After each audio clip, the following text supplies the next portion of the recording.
안녕하세요. 뮤직드로잉 기타 강의의 조우현입니다. 자, 오늘은 저번 시간에 이어서 스트로크를 했었는데 오늘은 좀 이제 아르페지오를 해볼 거예요. 그래서 아르페지오 그때 기본 패턴들을 연습을 해봤었는데 오늘은 기본 패턴을 넘어서서 새로운 테크닉을 배워볼 거예요. 저번에 스트로크 때 중급 단계에서 배웠던 거 기억나시죠?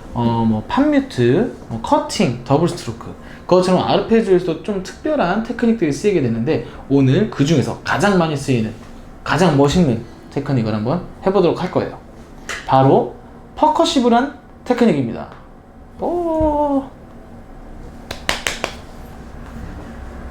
자, 이제 화면을 보시면 퍼커시브라고 적어놨는데 스펠링은 아는데 모르실까봐 제가 이걸 한글로 적어놨습니다.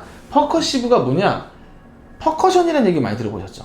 퍼커션은 뭐냐면은 타악기를 뜻해요. 타악기. 예를 들어서 뭐 젬베, 까혼, 뭐 드럼부터 뭐 캐스터네츠까지 다 그런 걸 이제 퍼커션이라고 하는데 퍼커시브라는 타악기 같은 소리를 내는 주법을 뜻해요.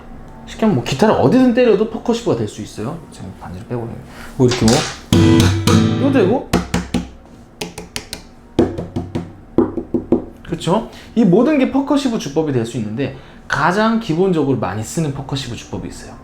지금 기타를 한 번씩 쳐보신 분들이라면 어디서 보신 적 있을 거예요. 제가 아까 인트로에서도 쳤었는데 바로 줄을 때리는 방법입니다.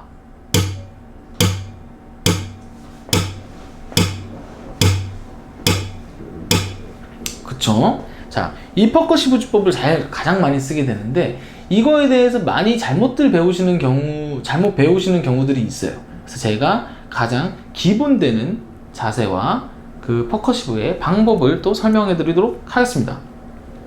첫 번째로 퍼커시브 주법은 이 엄지손가락으로 치는 경우가 가장 많아요. 그러니까 퍼커시브를 치고 나서도 바로 기타를 칠 수 있는 조건이 되어 주어야 빠르게 반응 속도를 해서 다른 연주들을 들어갈 수 있어요. 쉽게 말하면 손이 많이 뜨면서 연주가 들어가게 되면은 퍼커시브를 침에 있어서 다른 줄을 또 바로 연주가 들어가기가 어려운 상황이 생길 수 있는 거죠. 그래서 움직임은 최소화하면서 퍼커시브의 효과를 극대화시키는 방법으로 할 겁니다. 자, 엄지손가락으로 줄을 치게 될 텐데 잘 보시면 줄이 얇은 줄들이 있고 두꺼운 줄들이 있어요. 그래서 얇은 줄들은 쳐도 큰 효과를 갖고 올 수가 없어요. 그쵸? 하지만 가장 두꺼운 줄인 6번 줄이랑 그 다음 두꺼운 줄인 5번 줄은 효과가 아주 큽니다. 들어보시면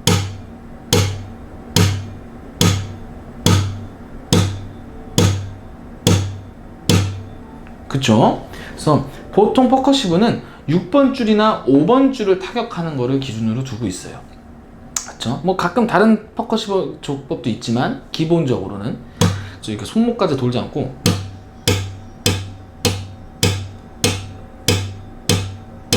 그쵸? 이런 소리가 나고 계시면은 아주 잘하고 계신 겁니다. 자, 가끔 이런 소리가 나신 분들이 있을 거예요. 이건 너무 깊게 꾹 누르고 계시는 경향이 있어서 그래요. 이렇게 짧게 치고 빠져줘야 되는데 깊게 누르시면 그쵸? 그래서 쳤다가 힘 빼주고 바로 그걸 만들어줘야 그런 소리가 나지 않게 됩니다. 자, 그럼 퍼커시브로 간단한 리듬 연습, 패턴 연습을 한번 해보도록 할게요.